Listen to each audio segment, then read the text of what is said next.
On a absolument besoin de ce temps libre, que j'appelle temps libéré, enfin qu'on est beaucoup appelé temps libéré, pour tout simplement inventer une autre société. Parce que qu'est-ce qui se passe aujourd'hui? C'est qu'on est dans la société de l'absurdie. Je vais prendre un exemple, par exemple. Donc, sur les enfants. Pour les enfants.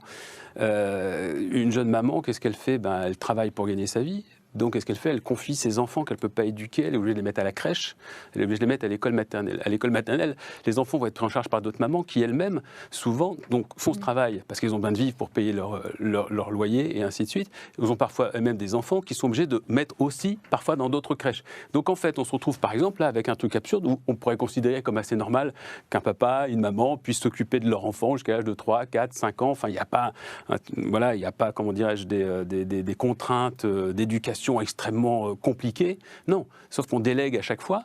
Enfin, on est dans un truc un peu stupide. Alors que si on organisait notre vie autrement, on pourrait, par exemple, sur les premières années de vie de l'enfant, créer un système familial qui ferait qu'on n'aurait pas besoin de confier un enfant à une crèche. Moi, ça ne me semblerait pas absurde. Mais sur cette idée de temps libéré, c'est pas que ça. C'est dire aussi, aujourd'hui, on ne s'occupe pas de sa famille, souvent.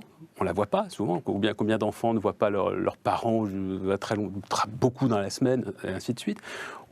Si on avait du temps libéré, on pourrait donc s'occuper de sa famille, on pourrait faire du travail associatif, faire des loisirs, parce que le loisir, il faut aussi reconsidérer le mot loisir, c'est très très important le mot loisir.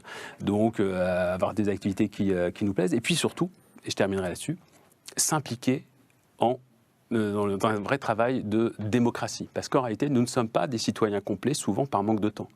Être un citoyen complet, c'est être au courant, être informé de l'actualité, c'est connaître les textes de loi pour avoir un vrai avis sur ces sujets-là, c'est pouvoir passer 2-3 heures par jour à lire les journaux pour comprendre ce qui se passe. En l'occurrence, on a aujourd'hui des gens qui nous dirigent qui ont tout intérêt à ce que nous ne soyons pas informés. Même s'impliquer aussi dans un mandat local, ainsi de suite, ça demande du temps, ça aussi, pour le faire. Et moins on a de temps, moins les citoyens peuvent être réellement citoyens.